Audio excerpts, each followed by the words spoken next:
Greetings. Good day, good afternoon, good evening, good morning, depending on where you are on this pandemic planet, this planet in flux, this fast forward Earth. Here we are in the middle of the Anthropocene, and that word is kind of wonky, but the idea that the Earth system has fundamentally been jolted by humanity is pretty clear cut right now, and it's kicking back at us in big ways. Herman Daly on this program, a great early ecological economist, noted that we think of ecosystem services a lot, but viruses are ecosystem disservice. So this all works in two directions. I'm really privileged and honored to have Peter Coleman with me today. And I'm just going to rattle off some concepts that he thinks about. Conflict intelligence. Conflict intelligence. I know I need that. Can you teach systemic wisdom, systems wisdom? My wife has been a systems focused educator for a long time. But what does that really mean? How do you actualize that? Right now, we're embedded in this biological system that's kicked back in a big way.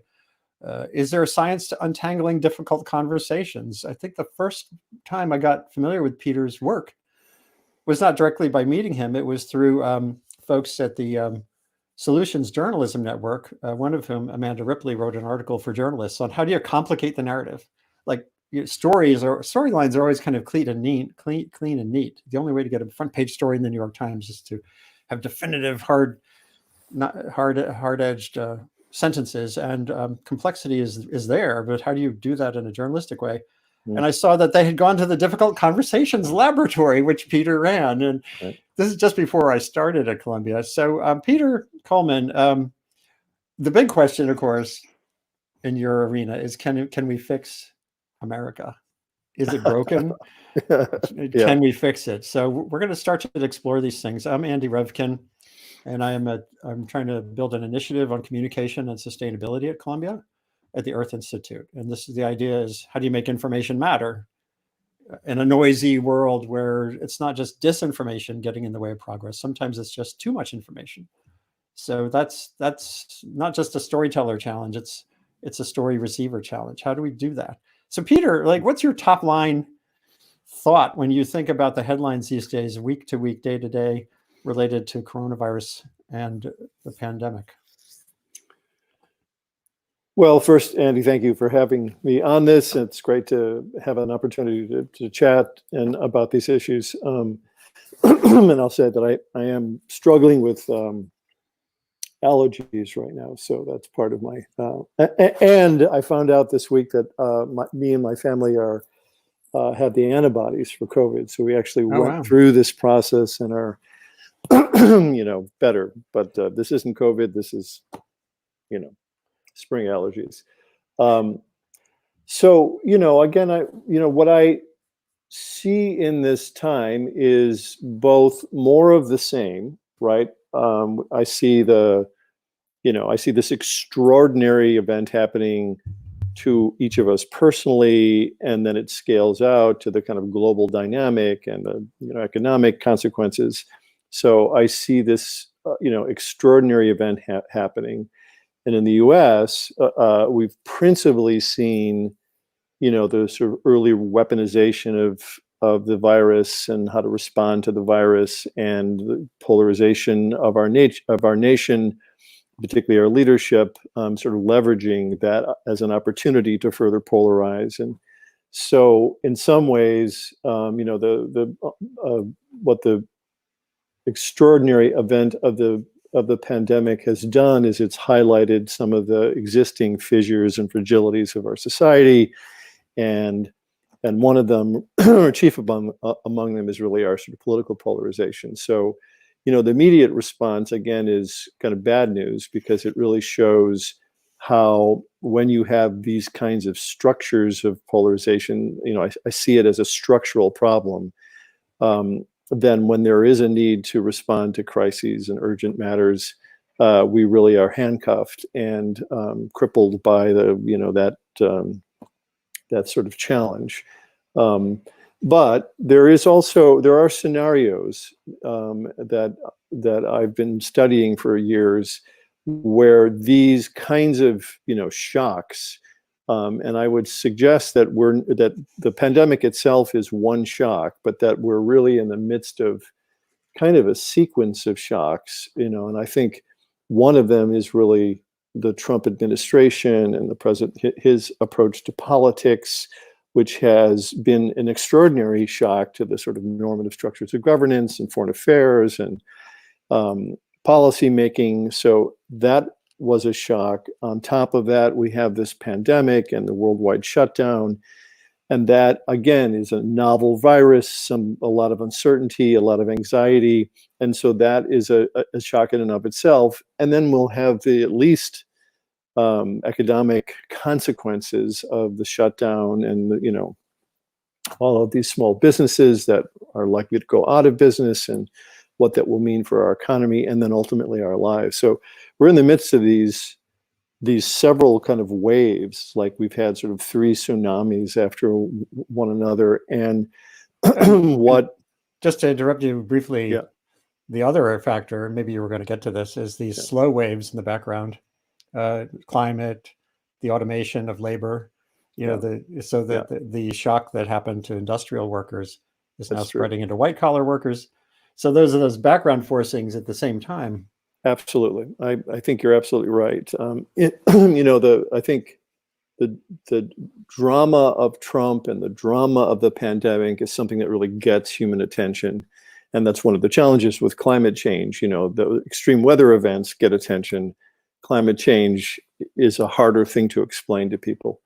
But nevertheless, we're in this time of great upset and instability. And what science, some areas of science have studied a thing called punctuated equilibrium theory. And it really argues that, and this was a theory that was posed as a kind of revision or refinement of Darwin's theory of evolution, because some paleontologists paleobiologists at the time were sort of looking at data of how new species took hold, and what they would usually see are these sort of big gaps in the data, so that the changes that were happening in species were not necessarily all kind of incremental adaptations, but you would see these big leaps. And they really started to believe that those came about with some kinds of major shocks taking place to the ecosystem, which, sort of triggered this change. And this metaphor of punctuated equilibrium has been introduced into organizational science and sort of human development. And it's been applied in my area in international affairs and understanding when, long-term difficult conflicts that are stuck in these pathological dynamics for decades upon decades, Israel-Palestine is an example, what the conditions are when you actually see radical and qualitative change. And they usually are all preceded by some kind of major destabilizing event. So that's the promise of this situation, is that we're both destabilized right now. And what some of the research says is, at least in the US, a vast majority of the middle of our nation, not the political extremes, but the middle, are fed up. They're tired of the dysfunction. They're tired of the vitriol, the hostility, the blame, and really just the incapacity of our government to address critical problems. And they're anxious and tired of that, and they really are looking for some alternative. So you put those two things together, these kinds of destabilizing forces and this need for this large group of the population. By some estimates, it's in the mid to high 80% of the voting public are just fed up and want sort of a way out. And right. You see the potential of change, sort of a reset, an ability to kind of change course. But that's all it is. It's just potential, right? It is like the ground is shifting, and we're in a ripe position to try to take on some of the issues, some of the structural challenges that are driving us, And what I like to say up front is that this problem that we're faced, the political polarization of our country, is not only Trump. It's not just a Trump phenomenon. No. Trump pours gasoline on a trash fire but the trash fire is ours, and it's part of a 40 to 50-year trajectory in our nation that has many causes. And so to locate it in Trump is, again, he's an easy target. He sets himself up as a target. I am not a Trump fan or supporter, but I don't think that's where our solutions are going to lie, is just getting him out, because there's just too much of the ecosystem that are sort of driving us apart. So I think this is an opportune time to take advantage of our instability and anxiety and really sort of mobilize in a different direction and reset. So that's what I see. More of the same, and an opportunity for radical change. And yet, I'm going to dig in a little bit on some of the challenges, and then we can move to those opportunities. I did put up here, you have a book coming out late in the year or after the election on that issue of the way out. But I want to pull back to some things you said.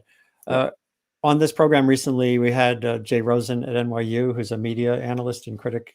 And he has made the point that the press is locked in a toxic relationship with the president, such that it's almost impossible for me, after 35 years of journalism, to see how to break the norms of journalism such that they put Trump ends up at the middle of the news cycle, period. And so that need that you articulated, that I think is valid and important, to not center this on Trump, given the overall dynamics. Our media norms, and then social media, of course, is a meta amplifier of that, seem to pull us back, tug us back right into that old trap of us, them, him versus science, etc. And I don't know how important is that part of this, the media landscape? Is there a path forward there specifically? It's critically important. And remember, Fox News, Roger Ailes, that sort of whole movement was in some ways created the soil for Trump to be celebrated and now supported largely by at least, a large segment within Fox News. So in some ways, he's a product of that, and he understands what resonates in media, and he understands how to manipulate the media, and he's done it very effectively. I don't like to use the term brilliant around Trump because I think he's so competent in so many areas, but I do think in terms of getting attention and keeping attention, he's spent his life doing that, and he's very effective at that. So the media involvement, and again, there is this sort of broadcast media or print media, and then there's social media, and they're really different ecosystems, I think. But they're all part and parcel of this problem. And again, I do think that what Amanda Ripley and the solutions journalism folks have been trying to do is trying to ask journalists to reflect on their role in taking the bait, playing into this, but even also just the idea that you really need to go to either simplify a conflict, have two sides, celebrate it in order to get attention in the attention economy. And that's part of the problem. And a lot of this is, as you know, what I've heard referred to as the 60 Minutes effect, right? That television news was largely a public service for decades, and in many places still is really largely a public service. But it wasn't a revenue source for most of the major networks when I was young. And then 60 Minutes had the unintended effects of being a very effective and lucrative investment in investigative reporting. It became very popular and it drew a big audience, and so it started to make money. And so that was sort of a tipping point when those in the news business started to say, hey, we can make some money on this. Right. And that starts to pervert some of the motives behind some of journalism into a kind of entertainmentization of the media and entertainmentization of journalism. And that's part of the problem. But I also have to say, just one thing about Roger Ailes and Fox News is I do think in their own way they were brilliant in recognizing that there was a large swath of the American population that felt excluded, ignored, didn't have a voice, couldn't see themselves. And, what they've done with that is weaponize it and is problematic, but they did recognize sort of a need and a resonance out there, which they tapped into. And so I think there's something to be learned there about the need for half of this nation to be recognized and taken in. You brought up a point that came up for me right after the election. Myron Ebell, he's at the Competitive Enterprise Institute, industry and ideologically funded anti-regulatory think tank. Yeah. And I ran into him in New York City. The CEI was having a celebratory lunch at one of those fancy restaurants. And we sat down afterwards for coffee, and he was saying, just listen to what he said here.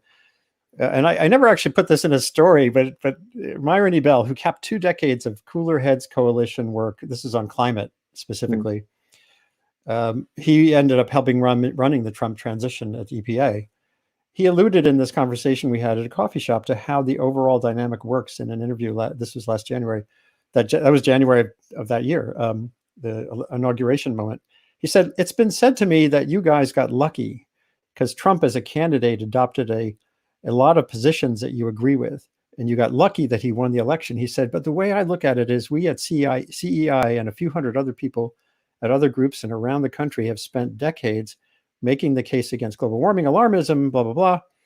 And when Trump and several other candidates ran, they saw that there was a constituency there that supported those policies, and they kind of waltzed in." So he says here, I think people who deal more with the material world than your typical member of the bicoastal urban elite. Of course, he's a member of the bicoastal urban elite. Right.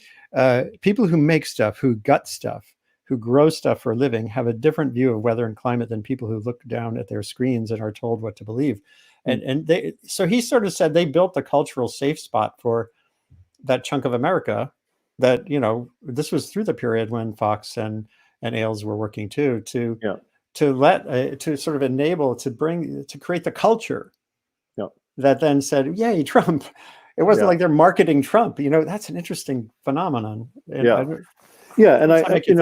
I think there's been good reporting on the fact that Trump hired a couple of lawyers to listen to right-wing radio for a couple of years and really identify the reddest red meat. Identify the things that are most outrage the right, and that get the most attention. And so certainly his early agenda, the wall and Mexico and all of that came directly out of his understanding that there is all of this, first of all, that fear and rage is highly mobilizing. It's a very primitive emotion, and so it really mobilizes us. But he tapped into what was out there. So again, I think that strategically there are things about Roger Ailes and Donald Trump that are very smart and calculated. They sort of know how to do this. I also have to say that the Koch brothers, you probably are familiar with these stories, but they have put together a network of funders that have been basically buying local television news stations and radio stations around the country as a way to influence what's reported and how it's reported at a local level, where people sort of put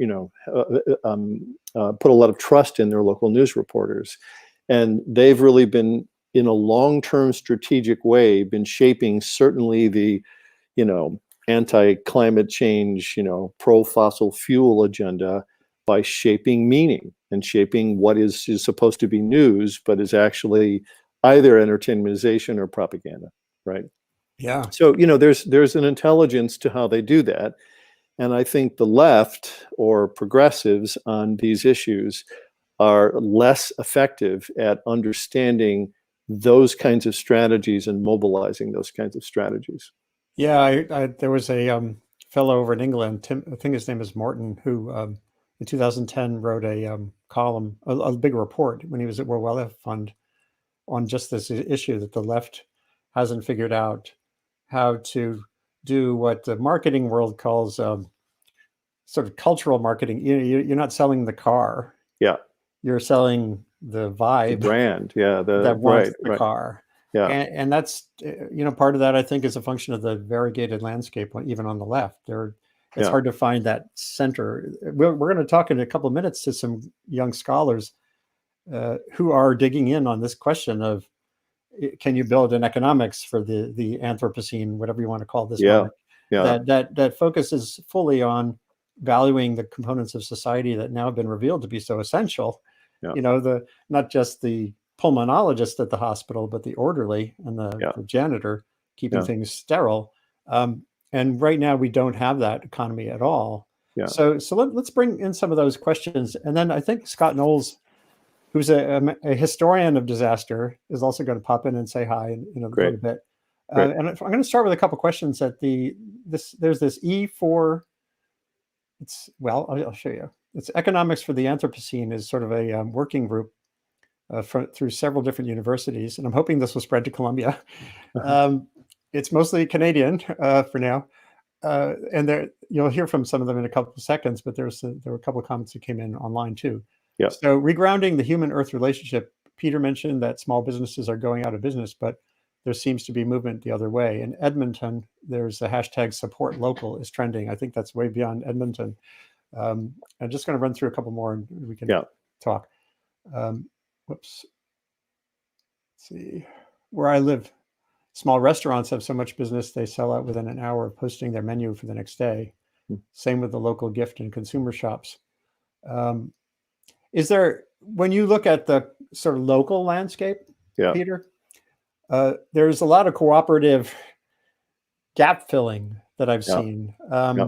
Even in Bhopal, India, I did a webcast here recently where some middle-class folks, an accountant, a film editor, and others got together and created a food network using WhatsApp to get food to parts of Bhopal that were the most deeply poor were locked at home and or starving, basically. And is that a path? Is that part of the path forward, starting local? So much of our focus, again, is sort of at the White House level and these briefings, but how much of this is at that level of the restaurant or the community?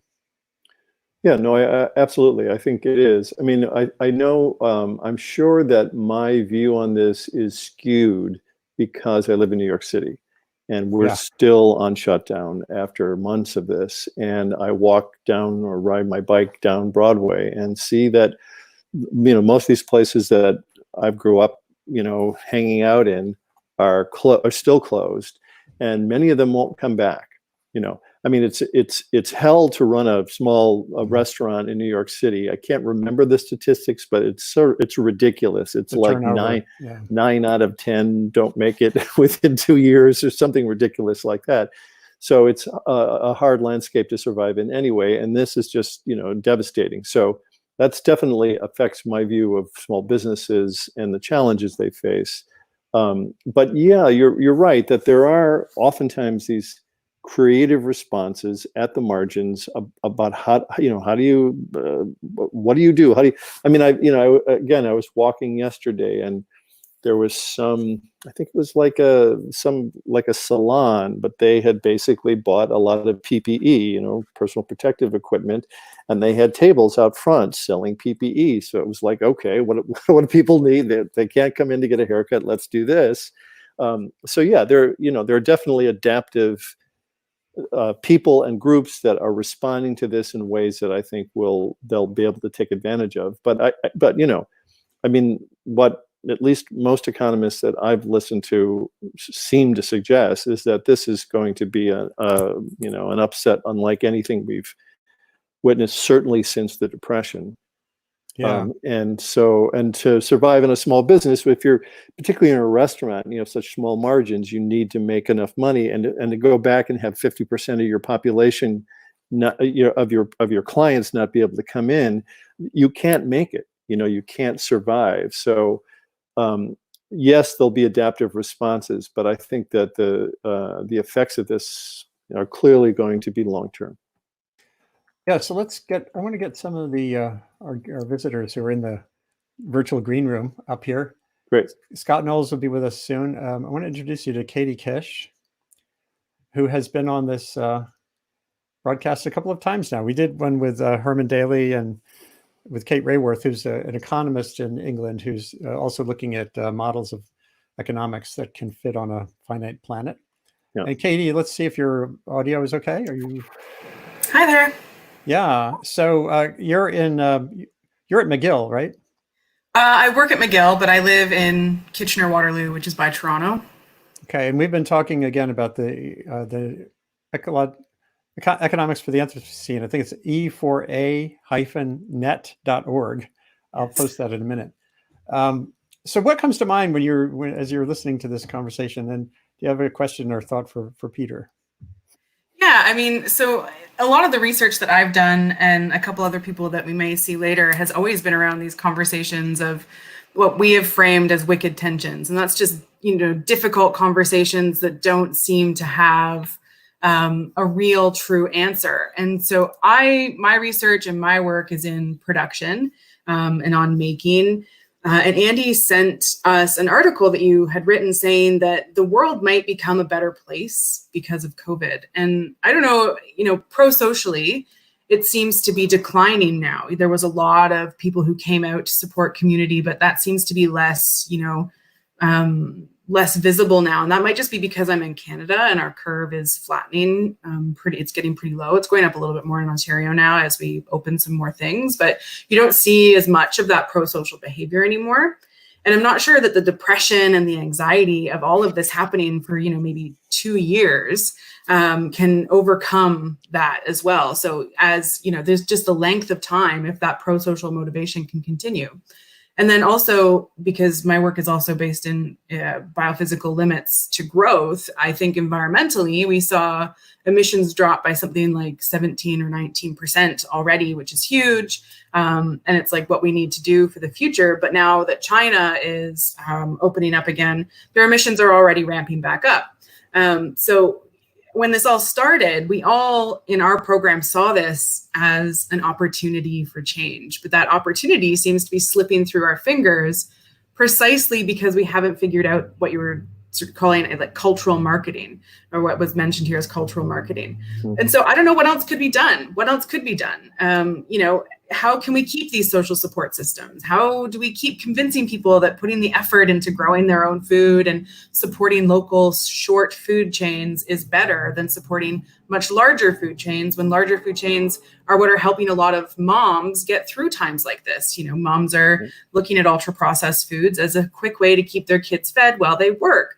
But on the other hand, we're saying you should be growing your own food, which is it's very time consuming. And so I don't know what that message looks like. I don't know what it sounds like. And I don't know how, to get that, not just to the converted, not just to people on the left, but people in the middle and people on the right that have a lot of sympathies for things that we might argue on the left as well. I guess that's a lot, but there's a question in there. Sure. Good. Well, let me just respond. And I'll leave the messaging to Andy to respond to, because he's probably knows much more about that than I do. But let me just say this. I'm not sure what Andy sent you of my writing, but there are kind of two scenarios that research tell us are at play right now, and they differ by kind of their temporal scope, how long they take to unfold. The first one is what we call disaster diplomacy. So there's evidence when, like in 2004, there was a tsunami in Indonesia, in that region. And what you started to see is, you'd see these armed groups. You'd have armed insurgents groups, in combat, in battle, at war with the government, and you'd see them put down their arms and join forces and help rebuild communities. And so there is evidence, and there's a lot of evidence of this today. I can send you a link to a couple of websites, but there are incidents of this all over the world right now, where you see warring groups at least calling ceasefires. This is taking place in like Cape Town, in the townships, with armed, drug groups that have decided to do this. But it's happening at a much broader scale. And in fact, the UN Secretary-General has really sort of said this is a time, where we really need to sort of do that. But those kinds of reactions are usually in the wake of an urgent crisis, and they can be just temporary. Sometimes they change the dynamics of these warring parties, and you actually see peace treaties and agreements and more longer-term stability. But oftentimes they are just sort of momentary, and then people kind of go back to the status quo. So we did see in this country the Senate passing a bill with unanimous consensus, which we haven't seen for decades, right? So there were like glimmers of hope where you start to see polarization being mitigated to some degree, or at least temporarily, while people deal with the urgent crisis. But there's a second scenario. So that's the kind of first scenario, what I call the disaster diplomacy scenario. And that there's promise in that, and that can trigger a dynamic that can be sustained under the right conditions. But it's unlikely to be sustained, particularly in a place like this, where polarization is so deep and structural and weaponized, right? So something like COVID has been weaponized. The longer term scenario that I mentioned earlier, this idea of punctuated equilibrium, where a shock can destabilize the system, those types of effects are, nonlinear. So you don't see immediate change, but you do. If you're mindful or cognizant of the capacities or the opportunities, you can see this as an opportune time to start to affect people, what were sort of crystallized attitudes, which may be looser now, right? Or crystallized habits, which may be looser now, right? So there is the possibility of trying to understand specifically around an issue, such as the issues you're interested in. Well, what are the attitudes and habits and behaviors that at the individual level or at a community level have been part of the trap and part of why it's so hard to break through? But are they destabilized now because everybody's life has been put on its head? And how do we take advantage of that to begin to introduce information in a different way, or begin to, sort of encourage different kinds of change? It's really important to recognize, though, that these things take a while. In the international affairs realm that I talked about, there's a lot of evidence that somewhere between 75 and 90% of the long-term intractable conflicts usually end after some kind of political shock. But that takes about 10 years or so, within 10 years, before you see major qualitative effects. You see things changing things, which change other attitudes and change other behaviors. And then at some point, you see a kind of tipping point into a very different kind of dynamic that becomes stable and more sustainable for a longer period of time. So how we think about change at this time is really important.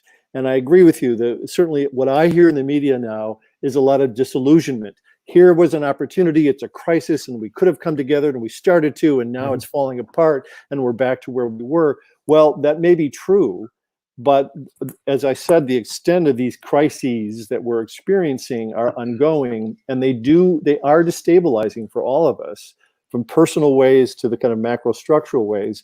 And so the question for all of us who are trying to facilitate pro-social or positive changes, how do we leverage that? How do we see that instability as an opportunity to reach out in a different way, to connect in a different way, to find groups that are effectively doing that and support what's already working in those communities? Yeah, I want to introduce some new conversants here. And this is a wonderful theme. And by the time we're getting done, let's create an actionable list of a few steps. The sort of 5% approach that I think Peter and others have, that so we can leave here with some action space. It's great to see who's here. Along with Katie, there's Catherine Zywert, who's another member of the Economics of the Anthropocene Network, and Steve Quilley, who was very actively engaged with our last session I did with Katie and with Catherine, but I hadn't met yet. So here you are, beyond just typing words. Can you describe your background briefly, and then I'm going to introduce Scott Knowles, also from Drexel University, a master of disaster history. Master so Steve, of disaster. I would love that title. Yeah. I'm a sociologist by training. I'm not one of the young guns here. I'm old and ugly and grumpy. Yeah, that's right. So I'm a sort of historical sociologist, really. But I I've ended up doing environmental politics, and I moved over to Canada in 2012. My kids are dropping their T's, and I'm not quite there yet. That's fantastic. And where in Canada are you? We're Waterloo, University of Waterloo. Oh, yes. So there's a Waterloo. Yeah. Waterloo Although right computer. now I'm locked down in my native territory of the northeast of England, on Whitley Bay. We didn't manage to get back, so I'm locked in a house with 4 very grumpy teenagers. Oh, I have one. Well, he's 22, but very grumpy. And Catherine, before we move on to Scott, just to introduce yourself to remind folks of your specific focus, which I think is really important. Yeah, I'm Catherine Zyward, and I'm one of Steve's PhD students at the University of Waterloo. And my work is about health systems in the Anthropocene. And so I'm looking at the intersection of all of these issues that have been really brought to light and made real for people during this pandemic, specifically around health and sustainability and the long-term prospects for our society, and trying to create a structure that can support our well-being, but also not destroy the planet at the same time. And Scott Knowles, man, I think I'm busy. And you started a daily podcast, audio, and now it's on YouTube as well, looking at disaster history in the context of living in a disaster right now, a long emergency. Yeah, and you're just starting something that I thought was great. It was you and some colleagues, but we can get back to that toward the end. But let's just briefly get Scott to weigh in on this question of, we all know these lessons from history. Well, we don't all know them. Those who know them well say everyone else is doomed to repeat them because they don't know them. You have the context that's current that Peter has laid out, the social dynamics that we're all immersed in. And then I'm pretty cognizant of the communication landscape and how it's changed so much. And you've got this daily conversation going.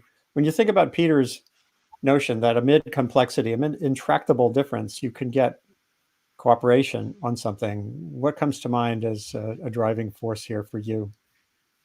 Or an argument against?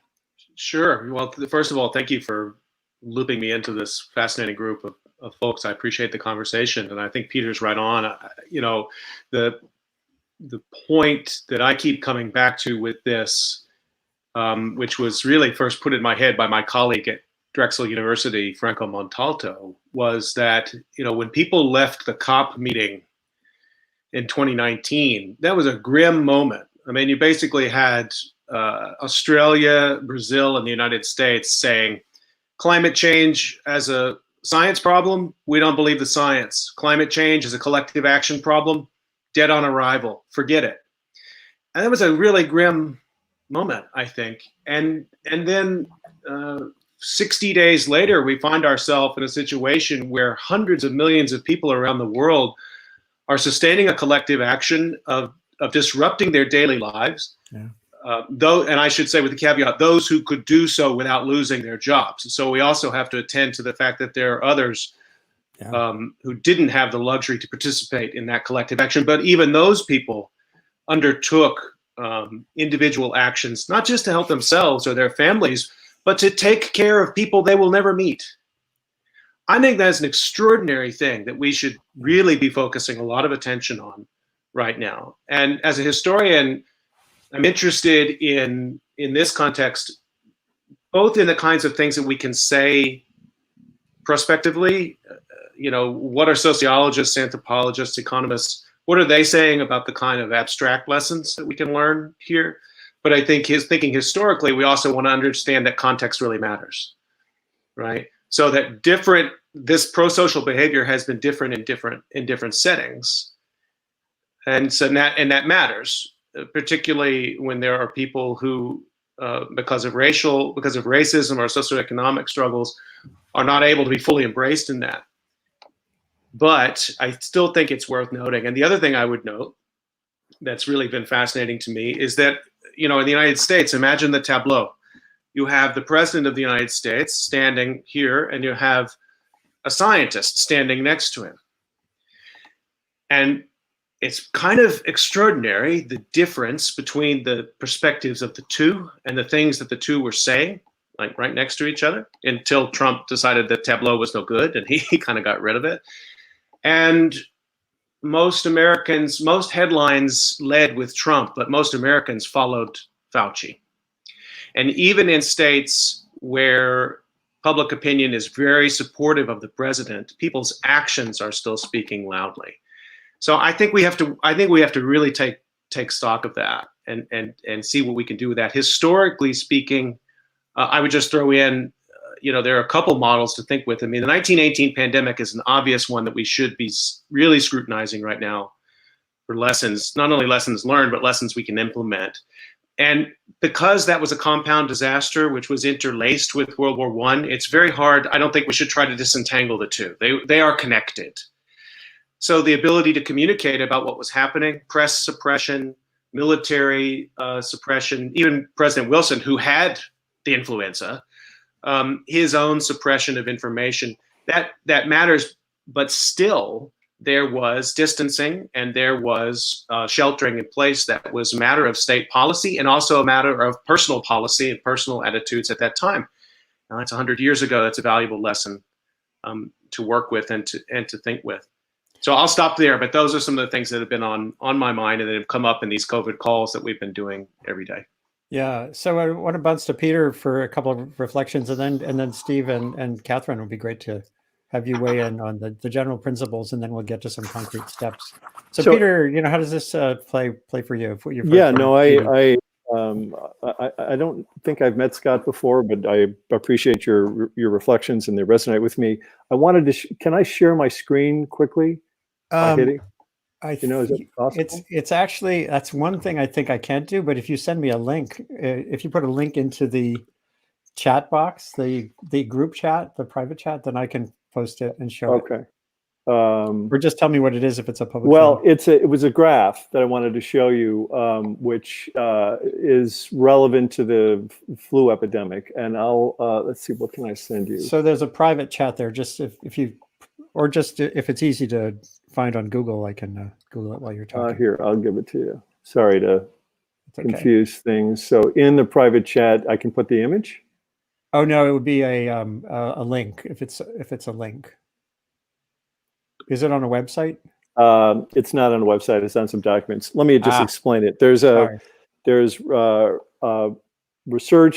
research done by some political scientists that have tracked the polarization of voting in the U.S. Senate and Congress since 1879, through today. And what they look at is just how often Republicans and Democrats cross the aisle, right? So when do you see bipartisan compromise and when do you not? And of course, 1879, when they started it, was post-Civil War, very acutely divided society, very high levels of polarization.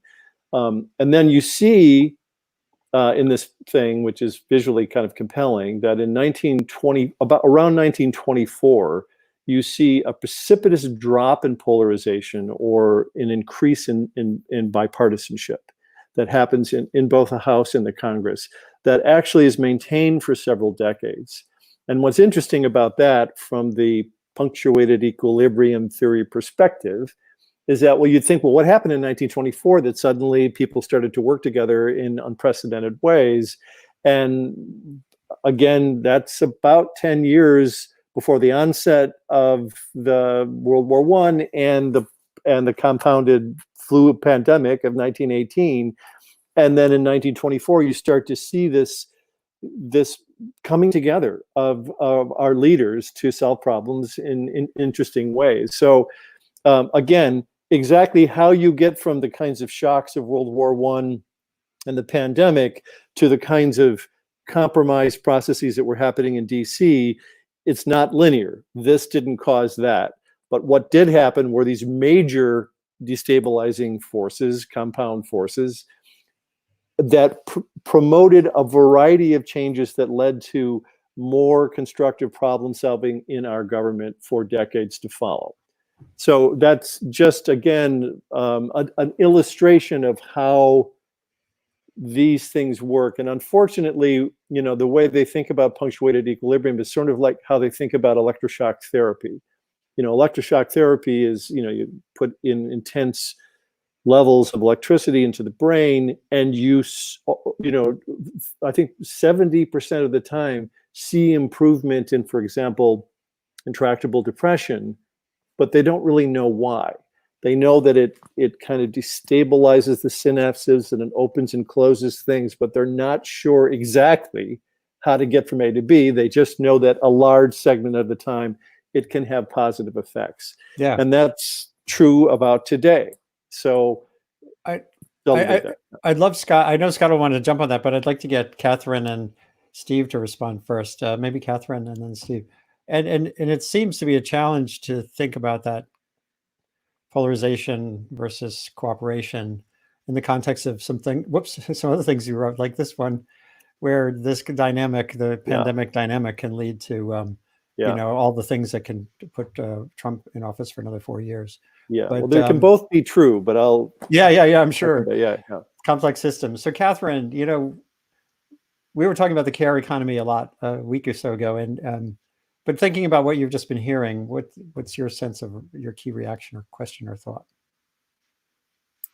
Well, a lot of the frameworks that we work with in our research are drawn from complex systems theories, and I think Peter has already mentioned some of that in today's conversation. And I think when we are considering the potential of this pandemic, we're thinking, well, there is the chance that these destabilizing forces could push us into a new kind of point of equilibrium within the system. And some of the things that have been building for quite some time around economies of care, new ways of supporting people within networks of reciprocity, these are getting some new energy at this moment in a way that they really hadn't before. But what we're also seeing is this one dynamic related to relocalization. And I think there's energy around relocalization, but it comes from both sides of the political spectrum. And I'm not going to step too much on what I think Steve is probably going to talk about, but I'll just mention a little bit of how I come at this issue from the context of my research, which is all about health.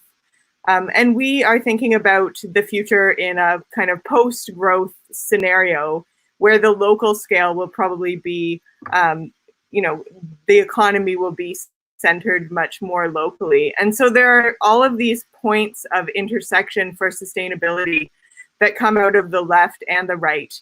And we're thinking of these as places of common ground. And I'm curious around what the other panelists think might be possible in terms of crafting a narrative around some of these common grounds, because I think that's very difficult. We can see them, but can we talk about them in ways that make sense to people on both the left and the right? So some of them, and I'm just drawing from a diagram that we recently made for an article that we wrote together. Some of these common grounds include re-embedding markets within community, emphasizing face-to-face relationships within extended families and communities, more local production for local needs, a commitment to being place-based, stronger networks of reciprocal care, a retreat from consumerism as core lifestyles and values, and more resilient local food systems. And on the left, this might be motivated by these concerns around ecological footprint, improving food security, improving equity, while on the right, we might see motivations related to a return to religious values, anxiety over the negative effects of consumerism, or things like values related to freedom and autonomy from government control.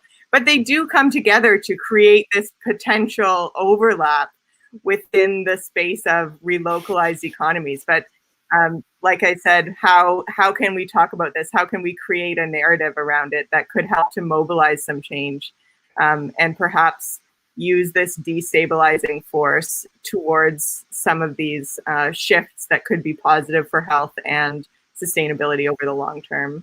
Boy, that's a great crystallizing thought. By the way, a listener and I both want to know if there's an easy way to find the link to that paper. We have just submitted it, so it's not out okay. yet. Stay tuned. Watch this space. It's in the editor's office.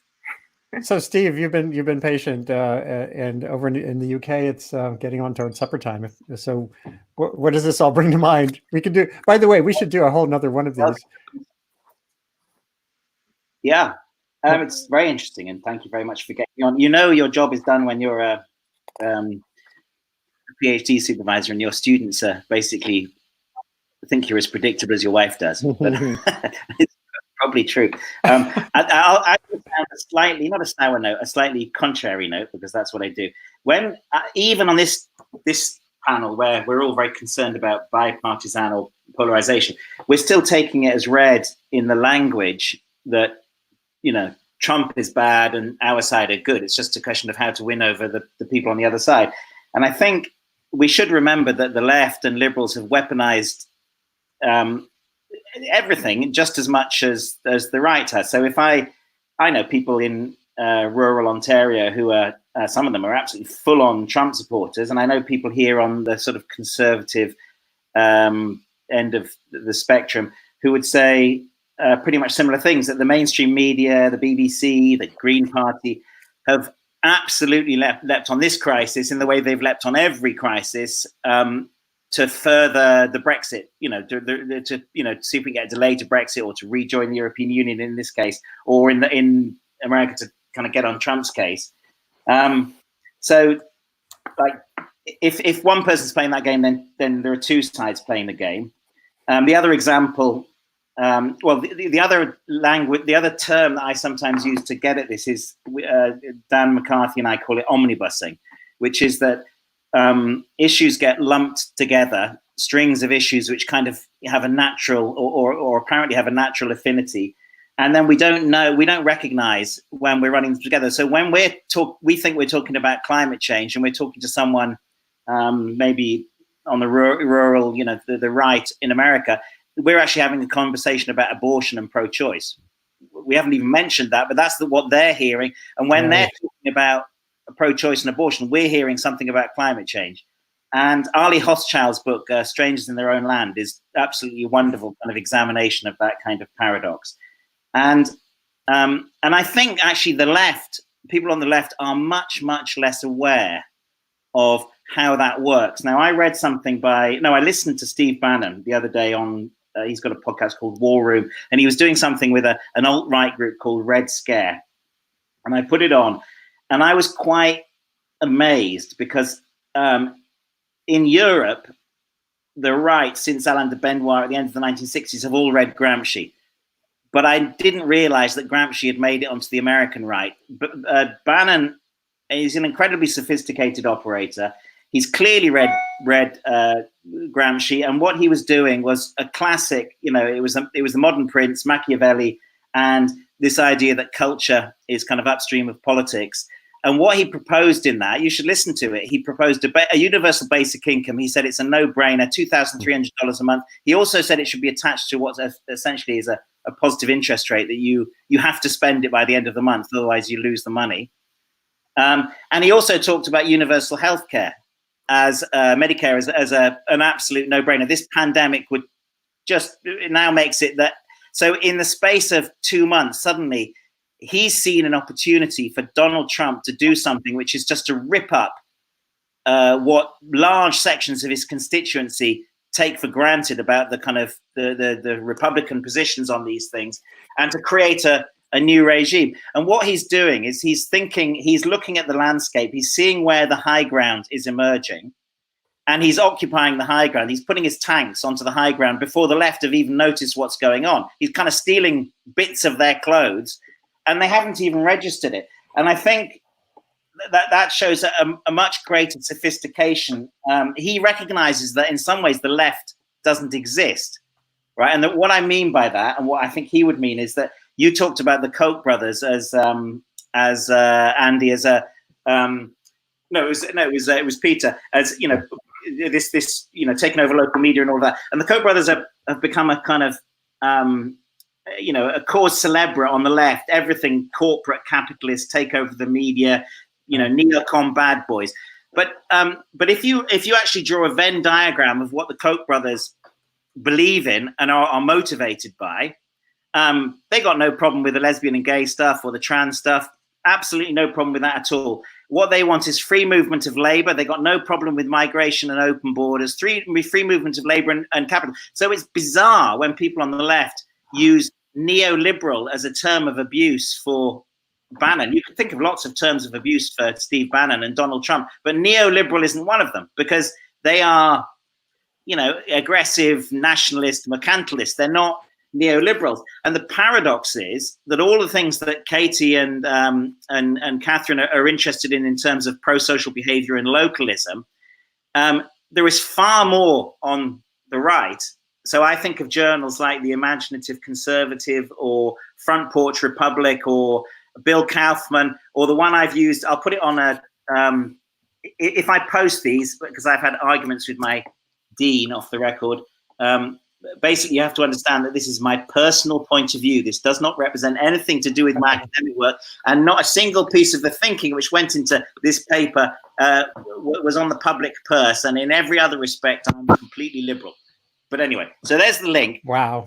Yeah, well, it's getting quite tricky out there, and I'm not even a bloody conservative. I grew up in a Quaker household, so it's kind of mad. But one of the things is that if you want that kind of localism, which I think everyone around this panel and probably everyone in the watching is interested in, the kind of localism,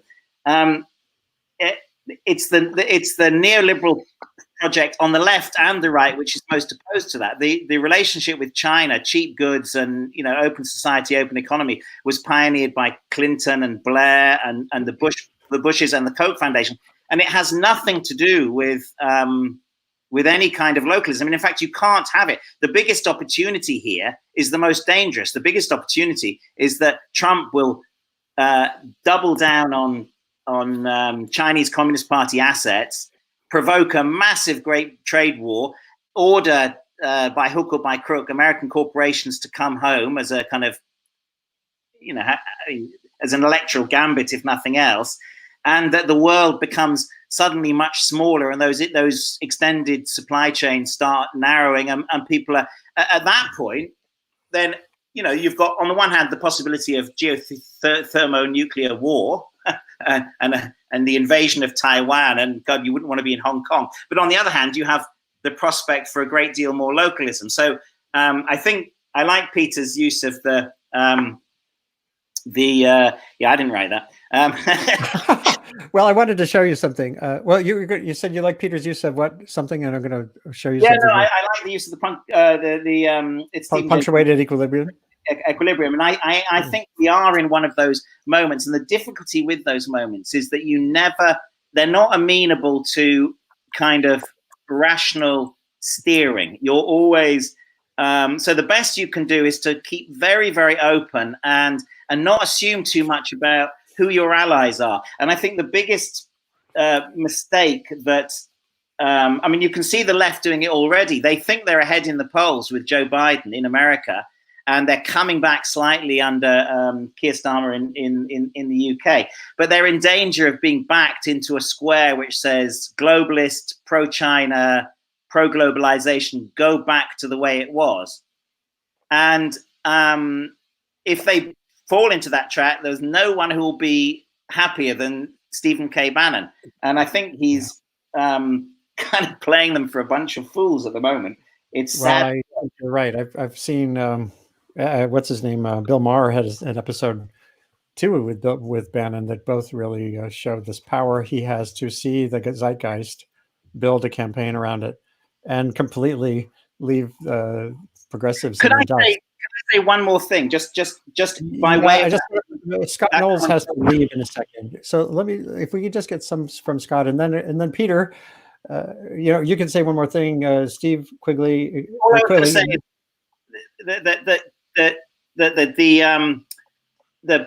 the book By the Small is Beautiful, which I'm sure all of you have got on your bookshelf, was written by Schumacher in the 70s, and that's always been the Bible for the localists, the CSA people, the organic farmers, and Schumacher was influenced by the social Catholic movement. Well, it's the favorite book of Joseph Pierce, who was a Nazi headbanger in Britain until he converted to Catholicism, and is now a man of letters and a great, you know, an author for the Imaginative Conservative. And he wrote the sequel with Schumacher's daughter.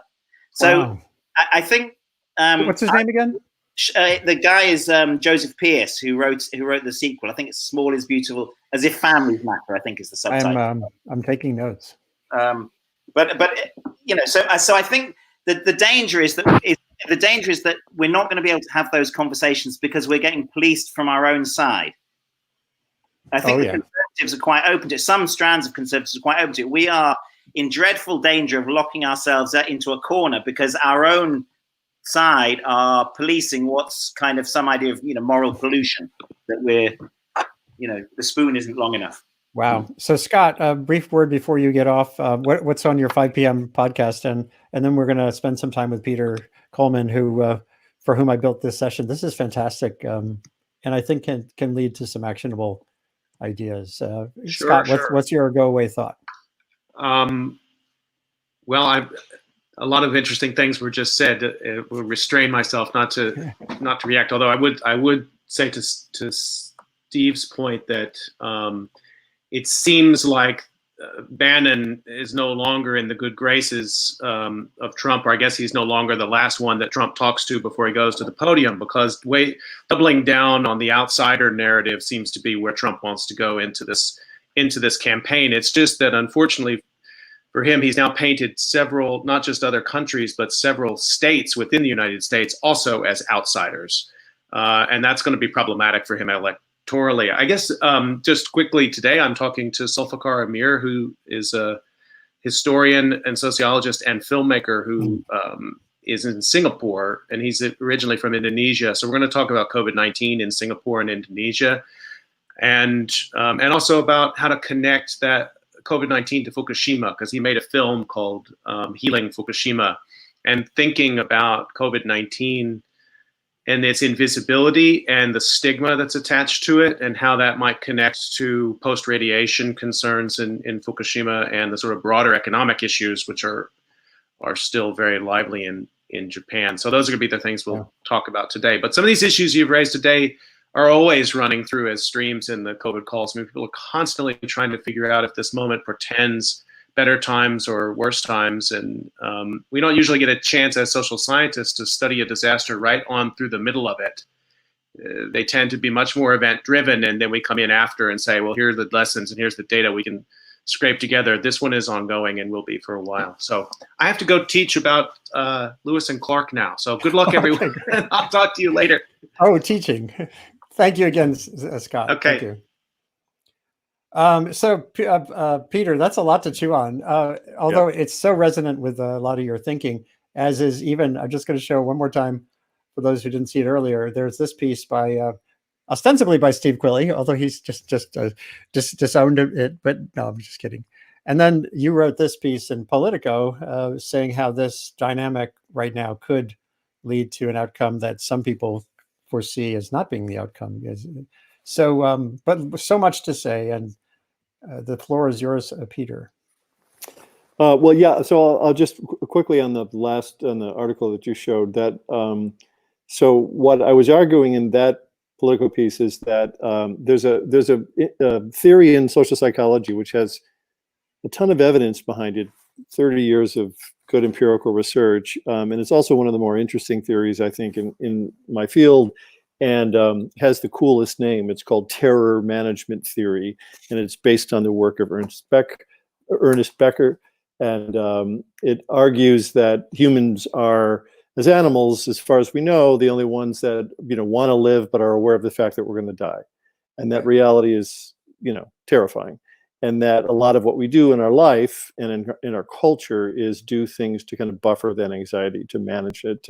And what this research looks at is when our awareness of our own death becomes salient, when they call it mortality salience. And there's hundreds of studies that they do where they make us, currently aware of that fact. We tend to retrench back into our more kind of fundamental worldviews. And so part of what you are seeing, and part of what I was arguing in that piece, is that, the chances are that this kind of terrifying situation and awareness of our own demise or potential demise can move us into these sort of more narrow camps and can basically bolster the polarization that exists and move the camps farther away from each other, which we're now seeing some evidence of. But I wanted to just quickly, Catherine had made a point, I think. You were asking about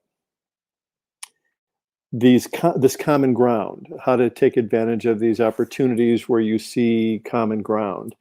And one of the things to be mindful of is, in the U.S., 90% of the voting population supports background checks on gun sales. 90%, and yet there's a complete incapacity to address that issue, right? And so there are, when these issues are structuralized, and Stephen, you had mentioned this kind of clustering of different issues together.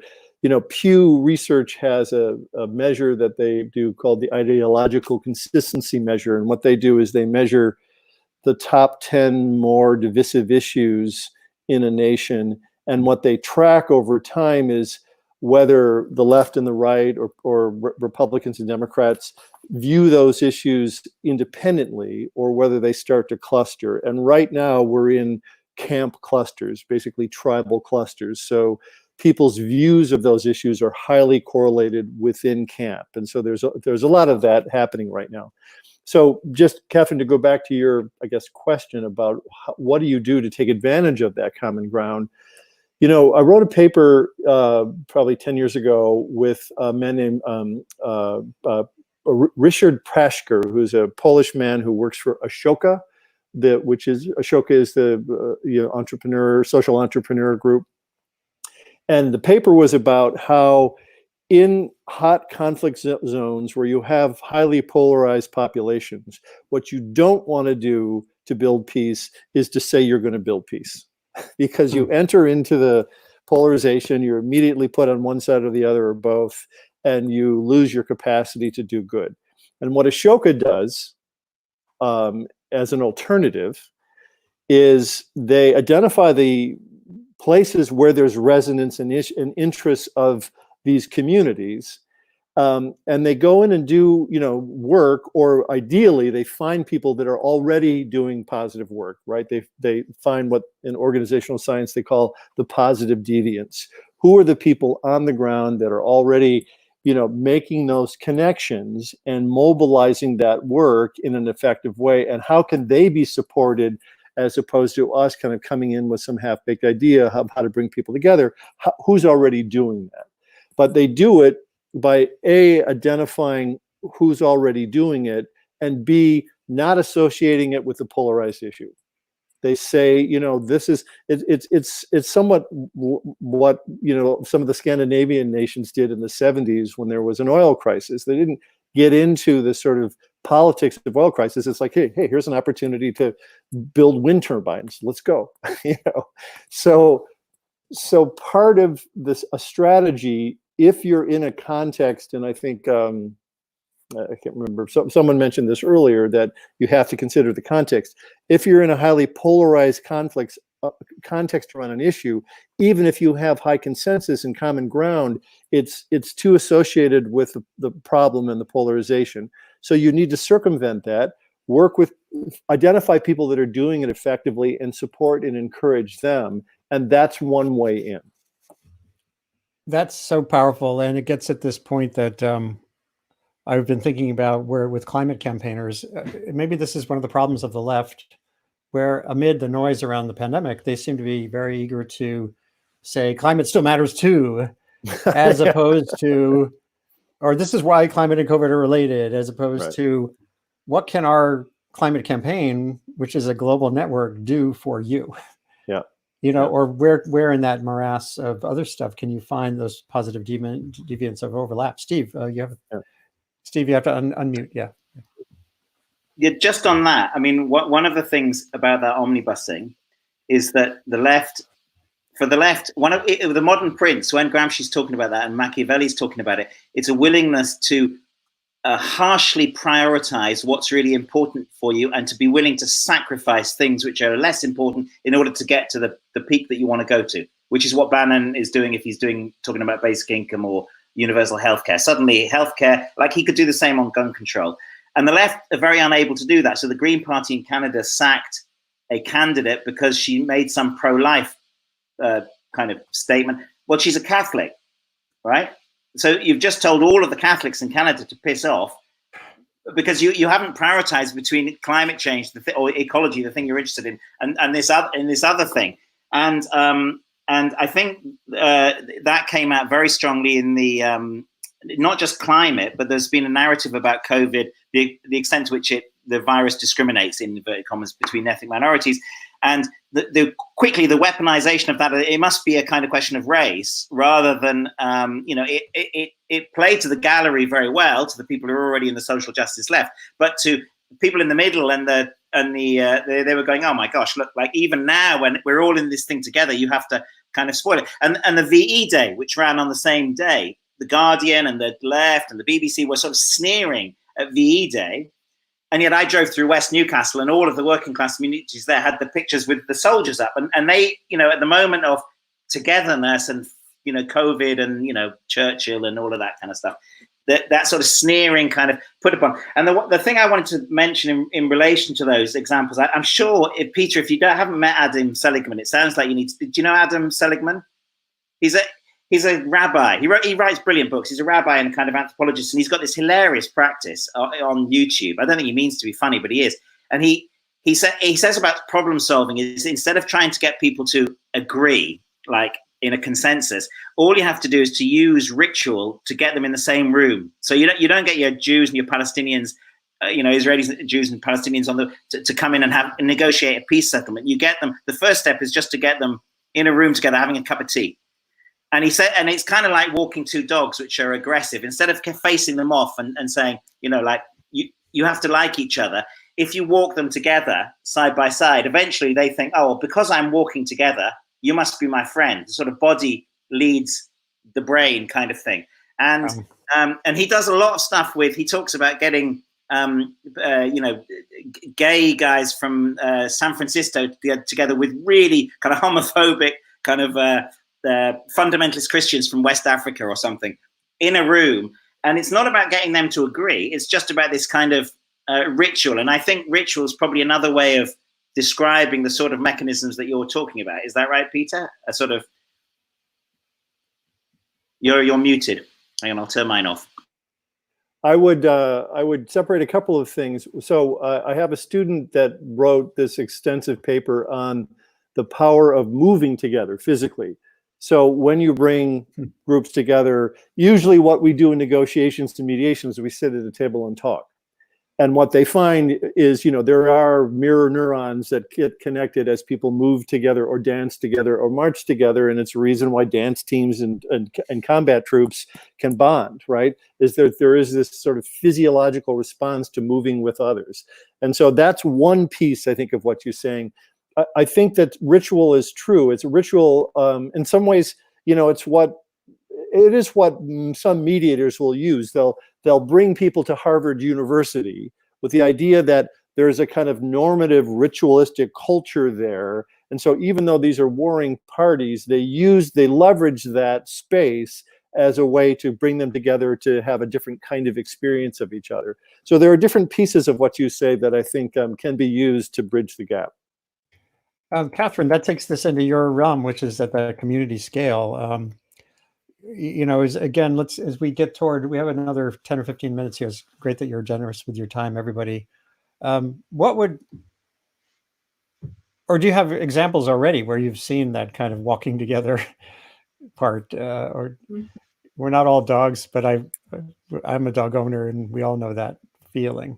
So where have you seen evidence of this? And this relates a little bit to Michelle Bauer's work that we were discussing a week ago on these like micro factories. What can you do to get nexus at the local level of people who can put aside their divergence?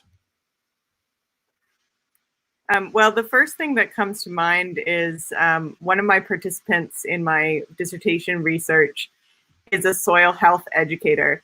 And what she has found is that one of the groups that is most interested in soil health and the microbiome of the living earth is, in fact, conservative Christian farmers. because they are living on the land and trying to make their farms work. And so there's this point of connection and coming together around these ideas that actually have this huge implication for climate change, but that isn't really coming at it from this perspective. It's coming at it from the perspective of the soil and how do we grow food? How do we continue to grow food and continue to have viable farms? And so I think that type of example is also present in other fields, but that's the first little example that comes to mind there. This gets to the left. There's a guy, actually he teaches at Columbia right now, Paul Gallet, who was the Riverkeeper, the director of Riverkeeper, the organization in the Hudson Valley. He's a very traditional, I'd say very, very lawyerly kind of guy who always has neatly pressed pants. And he said he did something valuable starting around 3 years ago. He started going to fish and game clubs. And even though he doesn't shoot anything, and just getting to know that dynamic of people who are really divergent on climate change or what should happen with Indian Point, the nuclear power plant, which just got shut down. And he found it just as a way forward for himself in his own practice and running Riverkeeper, that if he didn't know the full landscape of Hudson Valley constituencies, he was going to fail. And I don't know, Peter, you deal with these kinds of situations all the time. So what's a practice? Is there a practice here? You know, what could you write down on a napkin that 2 or 3 things that people could do in their own lives to get at this? Well, so I wanted to pick up on what your reference to your colleague, but also to a point you made earlier, which is that so there's a great critique of the left and its inability to organize around gun control that came out of a scholar from Berkeley, and I'm blanking on his name, but he wrote a piece, I think, in the Times a while ago, and I looked into his work. And what he's been studying is he's sort of looked at the NRA and why it's been so successful. Do you know that in the US, there are more gun clubs in the United States than there are McDonald's? So there are gun clubs everywhere, thousands and thousands of gun clubs. And gun clubs are a place where people hang out. They come together, they bring their weapons, they buy weapons, they talk about weapons, but they drink coffee and they hang out. And in a time when, there is so much social alienation and need for belongingness, gun clubs are a great place to, connect to a community and feel a sense of, both you've got your constitutional stuff and you've got your sort of history of how things be, but, so there's definitely meaning involved, but it's really also to some degree about belonging and having a sense of belonging. And his critique of the left is that, if you're interested in gun control, the left, you contact organizations and they say, well, send us $500 and here's 50 names to call to ask for money. And that's our task, And Right. he said, there's no sense of community that comes from that. There's some sense of belonging or morality or self-righteousness, but there isn't a sense of connection and belonging. And so he was just sort of contrasting, why is this movement within gun clubs and the NRA, why is it so effective? Why did 90% of our population want these controls and yet we can't get them, right? And a lot of it's money and politics and other things, but some of it is the cultural power of these organizations. And I do think, there's a lot of research on this, the sort of power of the group. AA is all about the power of the group. I worked in alcohol and treatment for a long time, and there are many types of treatment that they use for addicts. None of them work like AA. And AA is because people commit to changing people, places, and things, right? The stuff that they used to do, and find new communities where they go to meetings and connect with people on something that matters to them. So that kind of nucleus of change, finding those groups, that's why identifying whatever the issue is that you're interested in mobilizing around a common interest, finding groups that are doing that effectively and recognizing them, pointing people to them, celebrating them, or trying to help scale up their impact is one of the most effective ways to do that. So can we do this online to a certain extent? Steve, your orientation is fresh and great. I've become, in my old age, a liberal libertarian or a libertarian liberal or something. I really don't see top-down solutions as being the thing that will take us through the Anthropocene nearly as much as bottom-up capacities. What are the capacities in a community, in an individual you can work on? And those are often nonpartisan, truthfulness, empathy, connectedness. So in the online space, if you do a little work, just a tiny bit of work, you can reach into these other bubbles. I say it's fine to live in a bubble. We're all in the filter bubble online, but it's only fine if you know there's a bubble. To me, it's not useful to live there and just stay there and not peek out once in a while. So are there aspects of the internet or connectivity that can drive us forward here? And Steve, you're muted. Sorry. You're muted, sorry. Well, you can see I'm a technophobe, really. I'm skeptical about the internet, and one of the tragedies, obviously the biggest tragedy of the COVID crisis is the fact that British pubs are closed. It's, and I say that jokingly, although my sister, I snuck into her house to use her internet. She's a brewer.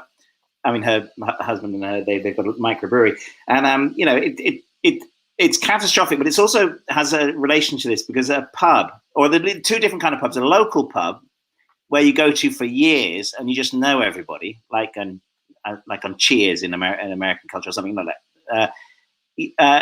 You have to put politics and things on one side. Like you can have an argument and then everyone, and if it gets a bit rowdy, everyone makes you sit down and say sorry, and then you start again. And sometimes the arguments are kind of ritualized. If you go to a sort of trendy London pub, which only attracts a fleeting, the same kind of people, or you don't go there very often, then it doesn't work at all. It has to be, and then when you're online, then you're in the bubble. It has to be, there have to be spaces in which people meet each other as rounded human beings and not as highly age cohorted, lifestyle cohorted kind of segments. And church used to do that to some extent. Pubs certainly do it in this country, although the locals are losing out to some of the bigger chains. And so I think no, not online. I think probably if I was thinking in terms of policy and innovation, I would be looking at, I think what the left needs to take seriously, and it's things which I think the right would agree with, is the reconsecration of civil society. I think you need rites of passage, you need weddings, funerals, marriages, to have a public aspect, and not to accept this idea of the privatization that not getting married at all, or getting married in a registry office or something. That there's a reason why for thousands of years these things have been done in public, and we could. I mean, they're traditional things which would be touchstones for conservatives, but you could extend that in ways, at the moment. Everyone goes out and claps. I don't know if they're doing that on a Thursday in Canada, and they get their instruments. And everyone's kind of enjoying all of that. But the lasting change would come if you could kind of institutionalize that into. I would go for national service and community service lifelong. I mean, I think unless you, in a diverse society, unless you engage people in spaces where they don't have any choice. Like it used to be that if you went to church, you had to be polite because you didn't have any choice about going to church or which pub to go to. You just had to bloody well get along. And there are very, very few spaces I've noticed with my kids, and maybe it's a failure in the way we're bringing them up, but there are very few spaces where they have to go along and get along with people who they're appalled by. But they routinely get my niece, who's just next door, will get very, very animated about some difference of opinion on trans politics or something, and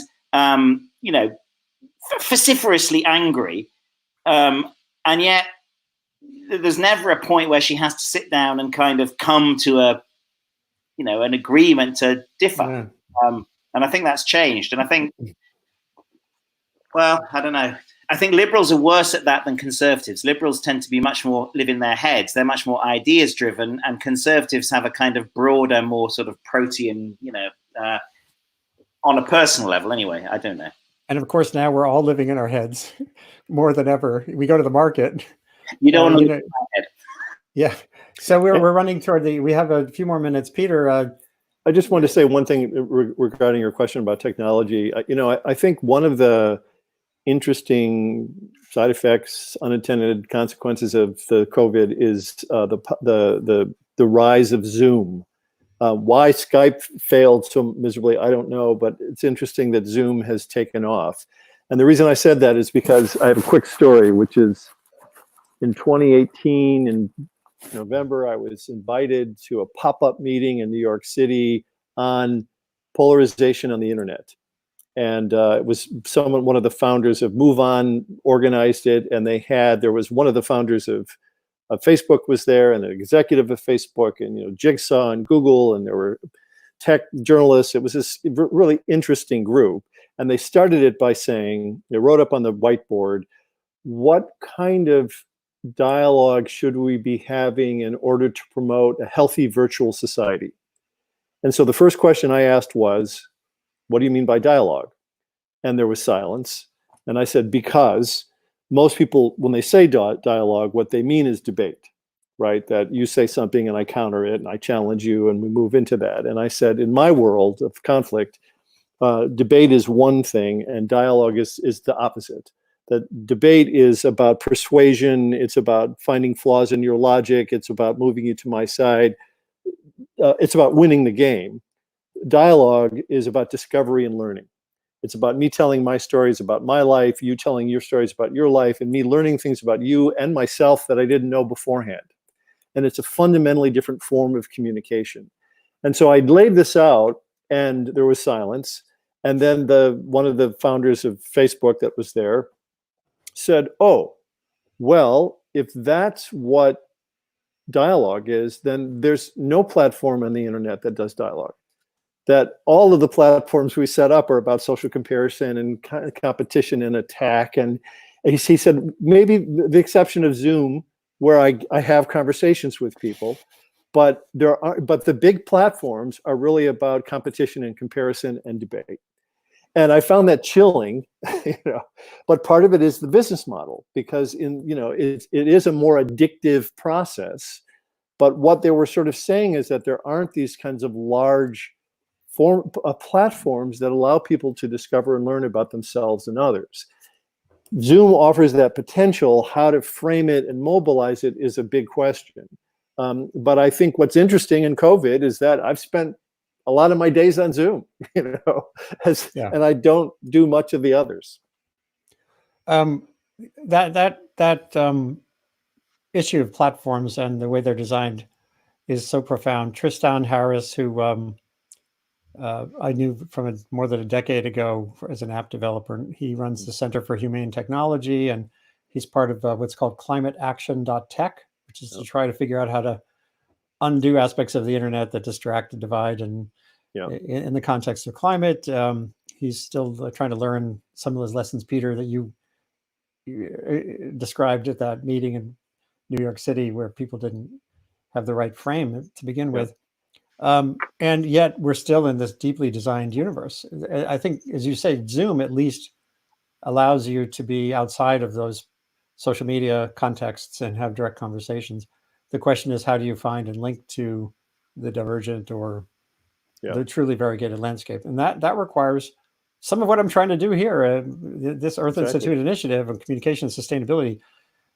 Even people at Columbia think I'm about telling a better story. I've been a journalist, right, forever, telling stories. Andy, this is the best thing, hands down, that I've seen throughout this crisis. Really. Oh, good. Well, really, let's come back. I'm serious about what I really like here is an iterative approach. Like I've had Catherine and Katie on 2 or 3 times now, and they did a takeover just a week ago of this, so I'm not running the conversation, which I think is great too. The more we can have iterative trajectories in these conversations toward actually lists of things that people can start to do.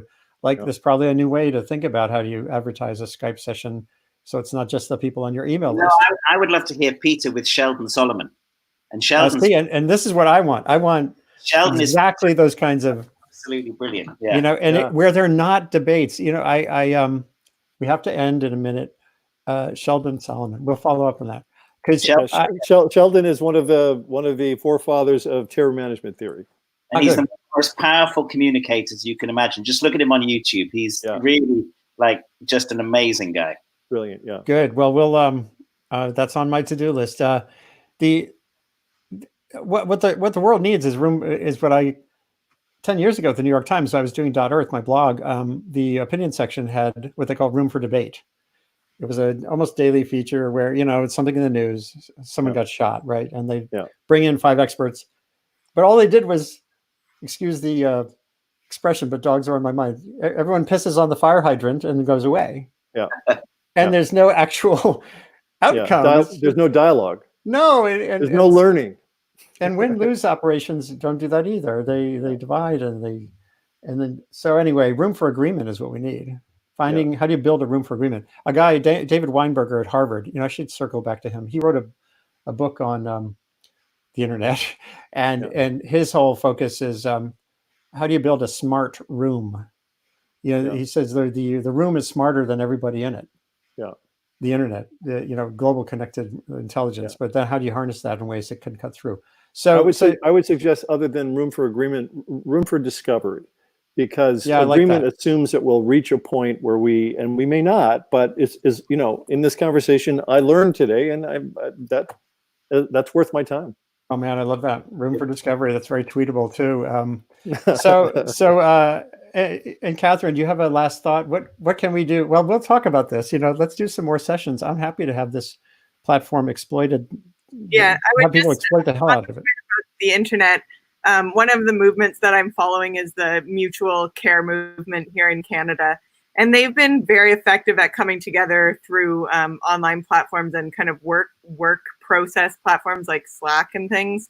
And that is really helping to amplify the learning, because each group is organizing on a really micro scale. They might be working with 30 different households to support them, but then they're coming together with everybody else who's doing the same thing across the country, and it's a national network, and that's worth, the internet is good for that. It's a tool. It will never replace going to the local restaurant or having your wedding or being with your extended family, and if it ever did, it would be horrible for human health and well-being, right?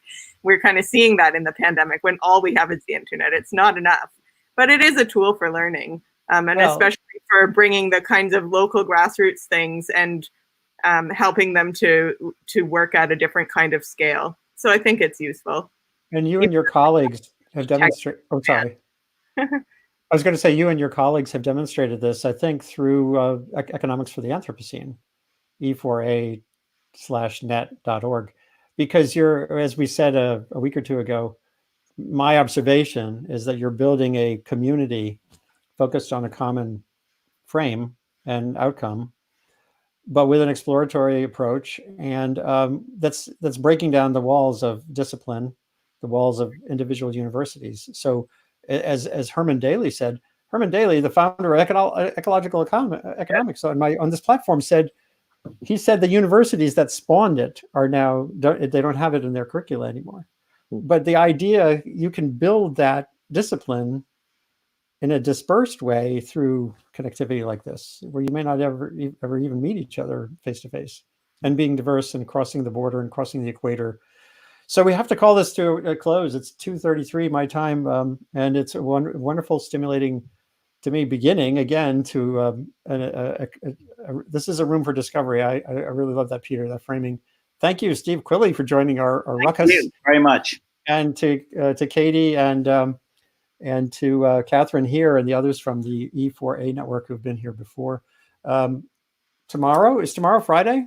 Gosh. Yes. Every week tomorrow at noon, doing a media roundtable where some of the world's leading journalists focused on the pandemic share their observations on the news flow. And Sunday, the day of rest, haha. Every Sunday here is a what I call the unbroken circle. Yeah. And this is our musical and poetry session to kind of recharge the batteries and connect from a distance. I've had some spectacular talent. Dar Williams, the songwriter, was on recently. Chuck Leavell, the keyboardist for the Rolling Stones, and some of my favorite local musicians who, even here, we can't sit in the backyard quite yet. We're going to get there shortly. So thank you for being part of this room for discovery. I'm just going to say there's a little boilerplate I say at the end of each program. If you can hold on one second. It's Sustain What is a global online conversation identifying solutions to the complicated, shape-shifting, and epic challenges of humanity's great acceleration. A prime focus is making sense of and getting the most out of the planet's fast-forward information environment. It's the one element of the Earth system that's changing faster than the biogeophysical environment. This webcast is produced as part of my work building an initiative on communication and sustainability at the Earth Institute of Columbia University. I'm really thankful for the support been provided to me. For the time being, these sessions will be focused on mitigating the unfolding societal disruption around COVID-19 and building more resilient and creative, thriving pathways forward. But we'll be dipping into all kinds of related issues, including how this polarization question spills into almost everything we think about these days. Thank you to my guests. Please share this when it's done. These get archived on Facebook, YouTube, LinkedIn, and Twitter as soon as I hit done. And it's just wonderful to be with you all.